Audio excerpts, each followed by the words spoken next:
तो दोस्तों आप सभी का लॉ सिको के थॉरो न्यूज़पेपर एनालिसिस में।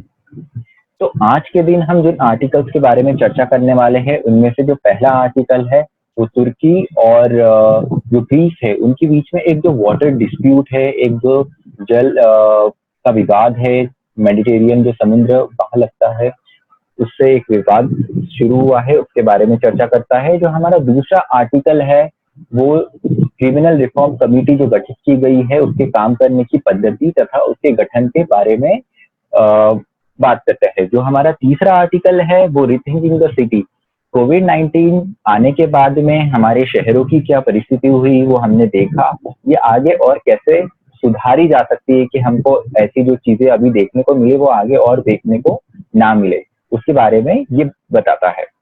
इसके बाद में जो हमारा चौथा आर्टिकल है मेक इट सेम, वो जो महिलाओं जो लड़कियों की एज है शादी करने की उसको 18 से 21 करने का जो सरकार का एक निर्णय आया है उसमें चर्चा करता है कि इसकी जरूरत क्यों पड़ी और ये एक कैसा कदम देखा जा सकता है हमारे समाज के रूप में, समाज को प्रभाव डालता हुआ। और जो हमारा पांचवा है वो न्यूज इन फ्लैश, ये लॉ सिको का इनिशिएटिव है जिसमें हम उन मुख्य समाचारों के बारे में चर्चा करते हैं जो हमारे एग्जाम के पॉइंट ऑफ व्यू से काफी ज्यादा महत्वपूर्ण है। तो मैं आगे बढ़ूं उससे पहले हमारे ये लॉ सिको के कुछ कोर्सेस है उनके बारे में आपको जानकारी लॉ सिको की वेबसाइट पे मिल जाएंगी। उनमें से जो एक हमारा कोर्स है लॉर्ड ऑफ द कोर्सेस, ये न्यायिक परीक्षा जो हमारी जुडिशियल एग्जाम्स होती है उसकी तैयारी के लिए है। उसके अलावा हमारे ये क्रैकलेट, बार हैकर करके और कुछ कोर्सेस है, इन सब की जानकारी लॉ सिको की वेबसाइट पे आपको मिल जाएगी। तो चलिए आज का हमारा एमसीक्यू देखते हैं। आज का हमारा जो एमसीक्यू है वो ये है कि इनमें से कौन सी कंट्री की जो सीमा है वो मेडिटेरियन सी समुद्र से या मेडिटेरियन सी से नहीं लगती है। ठीक है, ऑप्शन ए है Turkey, option B Greece, option C Jordan, या ऑप्शन डी इजिप्ट। ठीक है, जिसे हम मिस्र भी कहते हैं। उसके अलावा आज का जो हमारा डिस्क्रिप्टिव क्वेश्चन है वो ये है कि क्रिमिनल लॉ सिस्टम की समीक्षा में जनता की भागीदारी कितनी महत्वपूर्ण है, वर्तमान स्थिति पर प्रकाश डालते हुए विस्तृत एक चर्चा करें। इसका उत्तर आप 250 शब्दों में लिख सकते हैं। आप इस क्वेश्चन का आंसर लिख के कमेंट बॉक्स में आप उसका 250 शब्दों में आप उसका उत्तर लिखिए। ठीक है, चलिए करते हैं हमारे आज के पहले आर्टिकल पे, टेंशन इन द मेडिटेरियन। तो जो हमारा मेडिटेरियन समुद्र है, जो मेडिटेरियन हमारा सी है, उसमें तुर्की और ग्रीस के बीच एक रस्सा खींची देखने को मिलती है। अभी ही पिछले कुछ दिनों की पहले की बात है कि हाया सोफिया जो एक म्यूजियम हुआ करता था उसको मस्जिद में बदला गया तुर्की के द्वारा, तुर्की की सरकार के द्वारा। तो उसके खिलाफ काफी आक्रोश दिखा यूरोपियन कंट्री में, वेस्टर्न कंट्रीज में, ग्रीस में भी। और उसके बाद में अभी ये वापस उनके बीच का एक पुराना जो जल विवाद है वो वापस से उसने जोर पकड़ लिया है। तो हम पहले ये देखते हैं कि हुआ क्या। हुआ ये कि एक क्रीट आइलैंड करके है ग्रीस का मेडिटेरियन सी में, वहां पर तुर्की ने अपने शिप्स को भेजा एक्सप्लोरेशन के लिए। एक्सप्लोरेशन मतलब खोजबीन के लिए। एक्चुअली मेडिटेरियन सी बहुत ज्यादा मिनरल रिच है, वहां पे बहुत ज्यादा प्राकृतिक संसाधन पाए गए हैं अभी तक का जो रिसर्च और जो खोजबीन हुई है। तो ये इन सारे देशों के लिए जो मेडिटेरियन सी के आसपास है इनके लिए काफी ज्यादा महत्व रखता है। तो तुर्की ने अपना एक शिप भेजा, उसके साथ में उसने अपना एक वॉरशिप भी भेजा, क्योंकि ग्रीस के अनुसार क्रीट आइलैंड उन्हीं का है और क्रीट आइलैंड पे पूरी स्वायत्तता ग्रीस की है। तो उसके आसपास का जो पानी है उस पर भी ग्रीस की स्वायत्तता है, जो उसके लगा हुआ जो समुद्र है क्रीट आइलैंड से। तो वहां पे अगर कोई बाहर का देश का इंटरफेरेंस आता है तो फिर ग्रीस कैसे बैठेगा। तो इसीलिए ग्रीस ने भी अपने शिप भेजे और उसके साथ में फ्रांस ने अपने जो जंगी जहाज है, जो वॉरशिप्स है, फ्रांस ने भी ग्रीस की सहायता के लिए भेजे। तो कहीं ना कहीं स्थिति काफी टेंस है, काफी एक आगे देखते हैं कि ये स्थिति कहाँ युद्ध की तरफ भी ये बढ़ सकता है कहीं ना कहीं। तो थोड़ा सा हम बैकग्राउंड देख लेते हैं। तो जो समुद्र से जुड़ा हुआ एक कन्वेंशन साइन हुआ है जिसको हम कहते हैं United Nation Convention of Law of Sea, जिसको यूएन क्लॉज शॉर्ट में बोला जाता है। तो यूएन क्लॉज जो है ये यूएन क्लॉज है ये बताता है कि जो देश है उस देश के 200 जैसे ये देश है, इसकी ये सीमा है, तो इससे 200 नॉटिकल माइल तक की जो सीमा होगा वो उसका एक्सक्लूसिव इकोनॉमिक जोन होगा, जिसमें वो अपनी आर्थिक गतिविधियां कर सकता है। जैसे आप तुर्की के देखें तो तुर्की के जो 200 नॉटिकल माइल तक की सीमा होगी, ठीक है, वो उसका तुर्की का एक्सक्लूसिव इकोनॉमिक जोन होगा, यहाँ पे वो अपनी आर्थिक गतिविधियां या व्यवसायिक गतिविधियां कर सकता है। तो हुआ ये कि पिछले साल दिसंबर में लीबिया और तुर्की के बीच में एक संधि हुई, जो कि उसकी एक्सक्लूसिव इकोनॉमिक जोन की जो बाउंड्री है वो डिफाइन करता है। अब बात यह है कि जो तुर्की है वो United Nation Convention on Law of the Sea का मेंबर नहीं है, उसका पार्ट नहीं है, उसका पार्ट ग्रीस है, ठीक है, लेकिन तुर्की नहीं है, तो उसके नियम तुर्की पे बाध्य नहीं है। तो तुर्की ने अपने हिसाब से अपनी एक्सक्लूसिव इकोनॉमिक जोन की सीमा तय कर ली है लीबिया के साथ एक एग्रीमेंट करके। अब ये एग्रीमेंट करा तो ये कहीं ना कहीं ग्रीस की संप्रभुता को भी एक चोट पहुंचाता है, क्योंकि जैसे आप ये देख सकते हैं कि जो छोटे छोटे ये जो आइलैंड्स है, ठीक है, और ये जो आइलैंड्स है यहाँ पर एक क्रीड आइलैंड है, इन दोनों के बीच में आता है। तो अब उस हिसाब से अगर यूनिक्लॉस के हिसाब से देखा जाए तो यहाँ पे तो उससे आगे 200 नॉटिकल माइल में एक्सक्लूसिव इकोनॉमिक जोन या इनकी बॉर्डर जहां बराबर में बटती है वहां तक तो अधिकार जो है वो ग्रीस का रहना चाहिए। फिर तुर्की और लीबिया बिना ग्रीस को कॉन्फिडेंस में लिए या बिना ग्रीस को एक मेज पे लिए हुए ये अपना इकोनॉमिक जोन कैसे तय कर सकते हैं?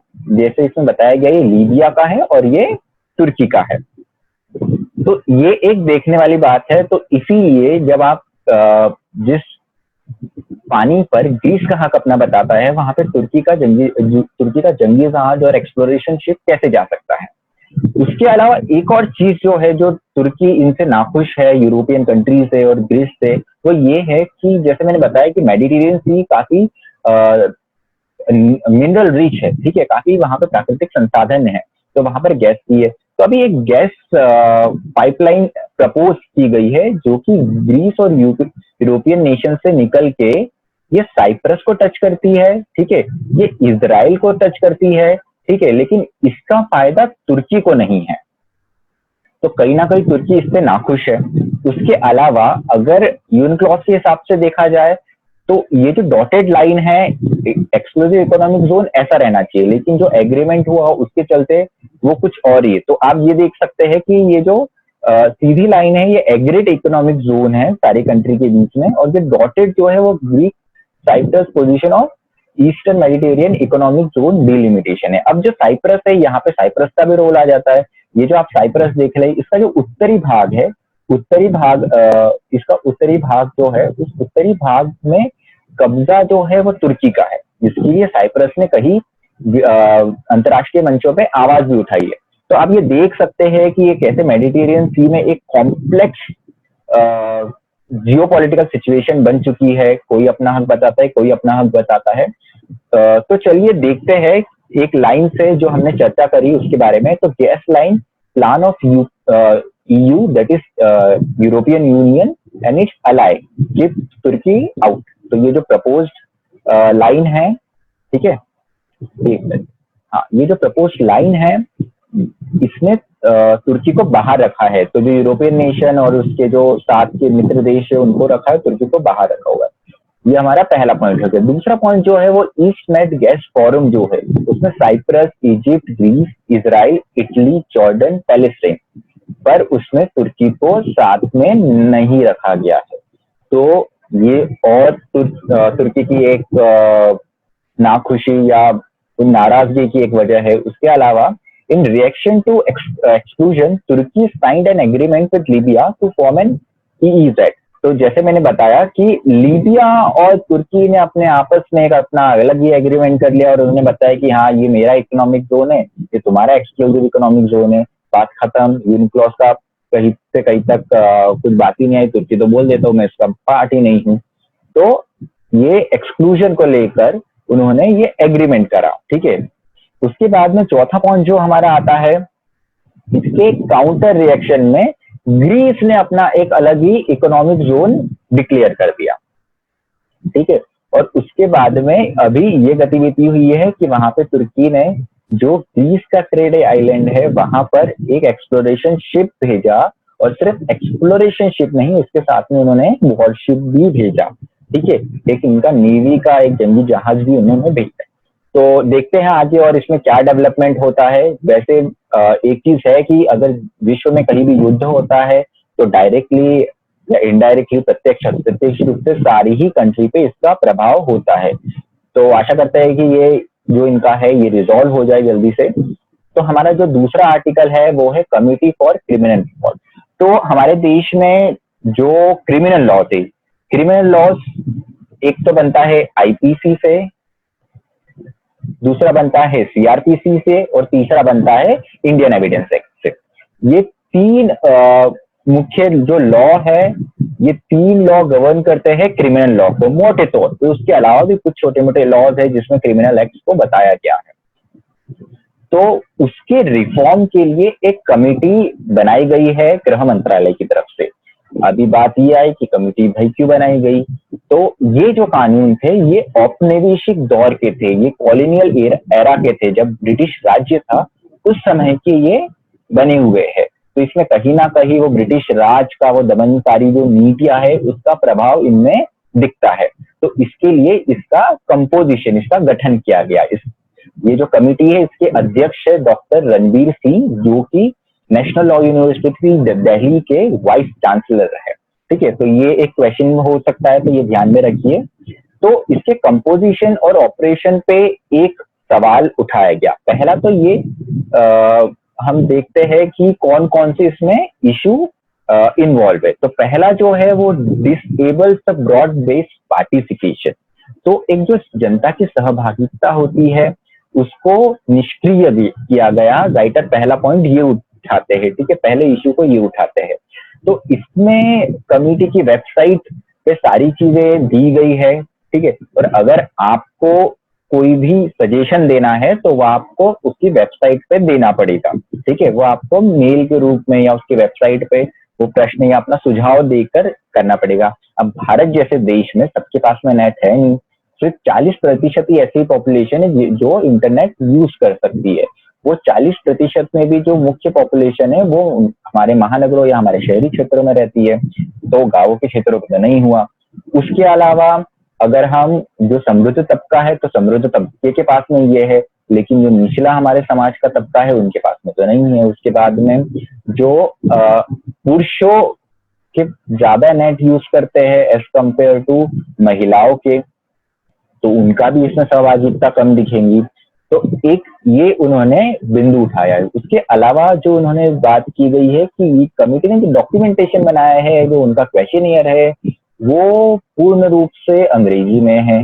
अब अगर भारत देश की बात की जाए तो वहां पे केवल 10% ऐसी जनसंख्या है जो अच्छे से अंग्रेजी बोल लेती है। ठीक है, अब जो अच्छे से अंग्रेजी बोल लेता है तो हम ये समझ सकते हैं, एक समझ के लेते हैं कि हाँ उसको अंग्रेजी भाषा का अच्छे से ज्ञान होगा, क्योंकि इसमें बहुत सारे लीगल टर्म्स भी हो सकते हैं। तो जहाँ पे भारत देश जैसे देश में जहाँ केवल 10% ही जनसंख्या बात कर सकती है अंग्रेजी में, तो वहां पे आप कैसे ये मान के चलते हो कि जनता की एक सहभागिता आएगी। मुझे मतलब अगर मेरे ओपिनियन में तो ये हमारी बहुत अलग अलग भाषाओं में होने की इसकी जरूरत थी।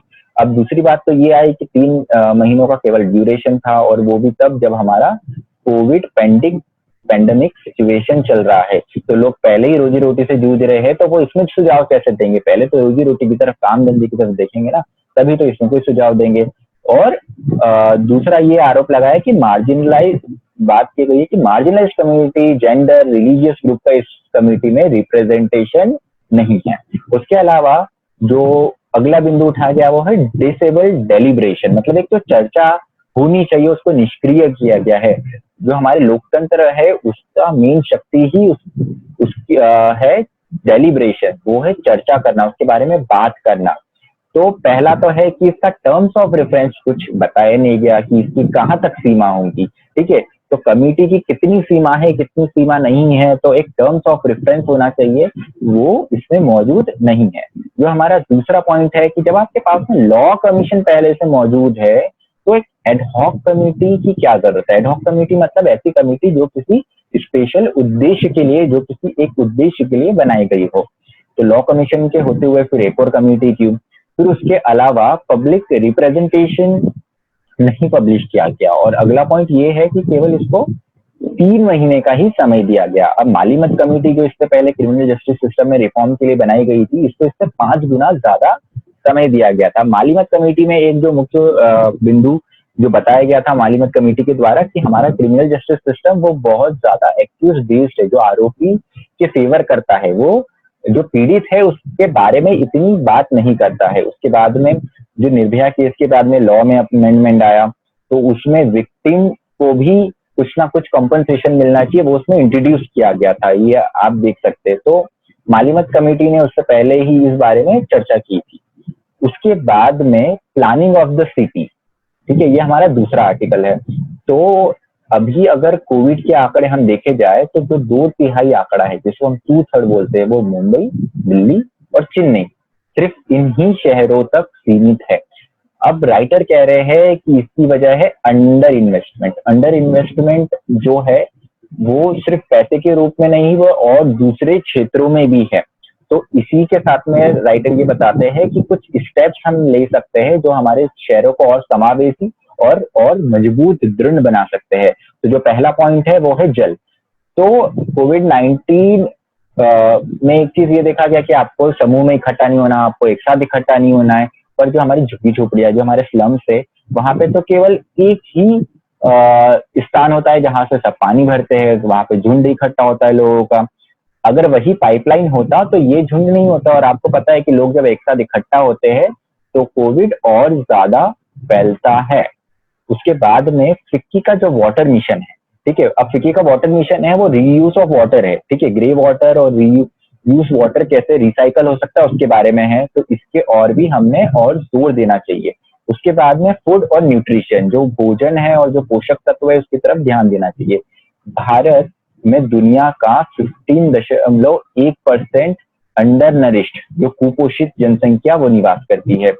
उसके अलावा राइटर ये कहते हैं कि ऐसी स्थिति को हटाने के लिए हमको जो फूड है, जो एक बैलेंस डाइट है, वो एक अफोर्डेबल रेट पे, एक ऐसे रेट पे देना चाहिए जो पुअर भी अफोर्ड कर सके, ठीक है, वो पुअर भी उसको खरीद सके। उसके अलावा क्लीनलीनेस, अब यहाँ पे स्वच्छ भारत मिशन की तारीफ करते हुए कहा है कि अगर यही स्थिति 2014 के पहले होती तो ये और ज्यादा भयावह हो सकती, क्योंकि इन 6 सालों में काफी ज्यादा सुधार हुआ है, एक जागरूकता बढ़ी है। तो इसी को और कंटिन्यू रखने की जरूरत है और इस और थोड़ा और ध्यान देने की जरूरत है स्वच्छता की ओर। उसके अलावा इंफ्रास्ट्रक्चर, जो कि हमारा आधारभूत, जो हमारा ढांचा है, जो हमारी संरचना उसको मजबूत करने की बात करा है। तो सिर्फ गिने चुने प्रोजेक्ट में ही आप इन्वेस्ट मत करो। आप झुग्गी झोपड़ियों को कैसे रिहेबिलिट करके गरीबों को अच्छा एक घर मुहैया करा सकते हैं, एक अफोर्डेबल घर दे सकते हैं, उसके और भी ध्यान देना चाहिए। क्योंकि झुग्गी झोपड़ी अपने आप में कैसे भी बसी होती है, एक मार्जिनलाइज एरिया में होती है, ठीक है। उसके अलावा बिल्डिंग मटेरियल जो आज यूज होता है सीमेंट, वो बहुत ज्यादा कार्बन उत्सर्जन करता है, कार्बन एमिशन करता है। तो हम एक ऐसे मटेरियल की, जिसको ग्रीन बिल्डिंग मटेरियल बोलते हैं, उसका यूज करना चाहिए। जैसे एक फ्लाई ऐश करके नए नए मटेरियल आते हैं जो काफी हल्के और कहीं ना कहीं ग्रीन बिल्डिंग मटेरियल कैटेगरी में आते हैं, जो कम कार्बन उत्सर्जन करते हैं। उसके अलावा पावर की बात की गई, ऊर्जा की, तो भारत तो रिन्यूएबल एनर्जी में, नवीकरणीय ऊर्जा में एक लीडिंग पावर बन के आ रहा है। वर्ल्ड सोलर अलायंस में हम एक मुख्य कैप्टन की भूमिका निभा रहे, गुरुग्राम में हेडक्वार्टर है। तो इस और हमको कंटिन्यूसली फोकस बनाए रखने की जरूरत है और इस एरिया में और रिसर्च और जो ज्यादा हम कैसे हमारी सहभागिता बढ़ा सकते हैं और हम फॉसिल फ्यूल से डिपेंडेंसी कैसे कम कर सकते हैं, उसके और भी ध्यान में देना चाहिए।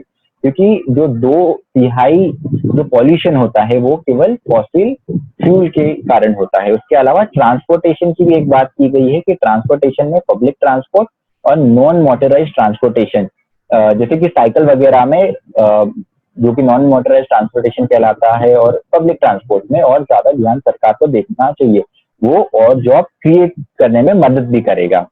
तो दुनिया का केवल 2% ग्लोबल मोटर व्हीकल इंडिया में है, पर हम 11% रोड ट्रैफिक में हम सहभागिता देते हैं।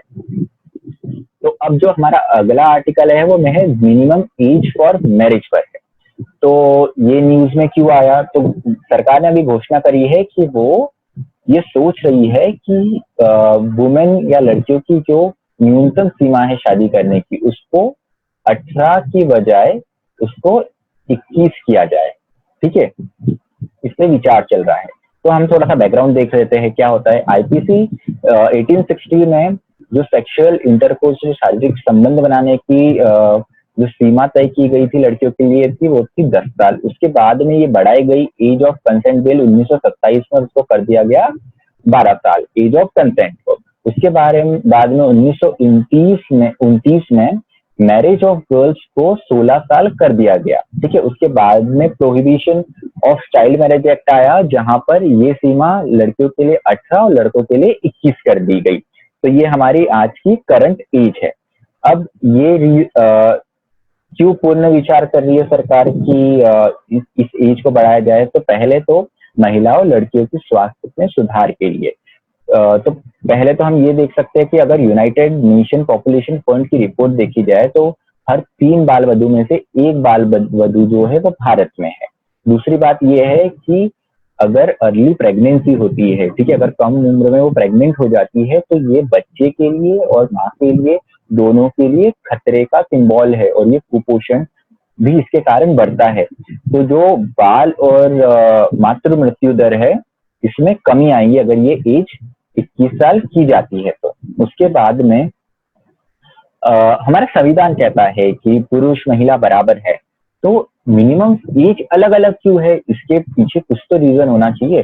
तो रूढ़िवादी सोच कहती है कि नहीं, लड़के को जल्दी समझ आ जाती है। तो ऐसा, ये बात तो सही नहीं है ना, ये आपका एक स्टेरियोटाइप हो गया, एक रूढ़ी सोच हो गई। तो इसीलिए एज ऑफ मैरिज भी जो है वो भी बराबर होनी चाहिए। इसके अलावा मैरिटियर रेप को भी जो बढ़ावा मिलता था, जो एक कृत्य है जो हमारे संविधान, हमारे कानून में तो नहीं है, पर नेपाल जैसे देश में भी मैरिटियर रेप के बारे में बताया गया है, तो उसमें भी कहीं ना कहीं कमी होगी, ये आशा है अगर एज बढ़ाई जाती है तो अब हम चर्चा करते हैं उन मुख्य समाचारों के बारे में जो हमारे एग्जाम्स के पॉइंट ऑफ व्यू से काफी महत्व रखते हैं। तो पहला जो है वो कहता है कि सुप्रीम कोर्ट में एक पिटीशन फाइल की गई थी कि पीएम केयर फंड को एनडीआरएफ में ट्रांसफर कर दिया जाए। एनडीआरएफ क्या? राष्ट्रीय आपदा कोष, नेशनल डिजास्टर रिलीफ फंड। पर इसको सुप्रीम कोर्ट ने रिजेक्ट किया है कि वो ऐसा कोई डायरेक्शन नहीं देंगे, क्योंकि पीएम केयर्स फंड एक जरूरी उद्देश्य के लिए, कोविड-19 जैसे एक स्पेशल उद्देश्य के लिए बनाया गया है, और ये पब्लिक चैरिटेबल ट्रस्ट के डेफिनेशन में आता है, इसलिए इसको ट्रांसफर नहीं किया जा सकता है एनडीआरएफ में। जो दूसरा हमारा समाचार है वो मध्य प्रदेश से आ रहा है, वो ये है कि जो सरकारी नौकरी है, मध्य प्रदेश के सीएम ने कहा है, जो मुख्यमंत्री शिवराज सिंह चौहान है, उन्होंने ये कहा है कि अब से जो गवर्नमेंट जॉब है उसमें केवल लोकल लोगों को ही हिस्सेदारी मिलेगी और वो 100% आरक्षित होगा इनके लिए। अगर अभी हम कुछ पुराने उदाहरण देखें तो यूपी का एक उदाहरण है। यूपी जो स्टाफ सिलेक्शन बोर्ड है, उन्होंने एक ऐसा ही एक, वहां की सरकार ने अध्यादेश लाया था कि वहां की जितनी भी महिला पोस्ट है उस पे केवल यूपी की महिलाओं को ही स्थान मिलेगा। तो इसको भी ये जब कोर्ट में गया तो सुप्रीम कोर्ट ने इसको रिजेक्ट कर दिया। उसके बाद में राजस्थान में भी सेम चीज हमको देखने को मिली थी 2011। ठीक है, वहां पे जो शिक्षा भर्ती थी, शिक्षा भर्ती में केवल वहां के लोकल जनसंख्या के लिए ही, लोकल लोग के लिए ही आरक्षित किया था, वो भी सुप्रीम कोर्ट ने उसको रिजेक्ट। उसके अलावा भी एक इंदिरा साहनी जजमेंट हुआ है जिसमें रिजर्वेशन जो है उसको 50% पे एक कैपिंग कर दी गई है। ठीक है, तो ये भी एक महत्वपूर्ण जजमेंट है, ये भी आप जरूर देखिए। इसी के साथ में आज का एनालिसिस यही खत्म करते हैं। पढ़ते रहिए, मेहनत करते रहिए। धन्यवाद।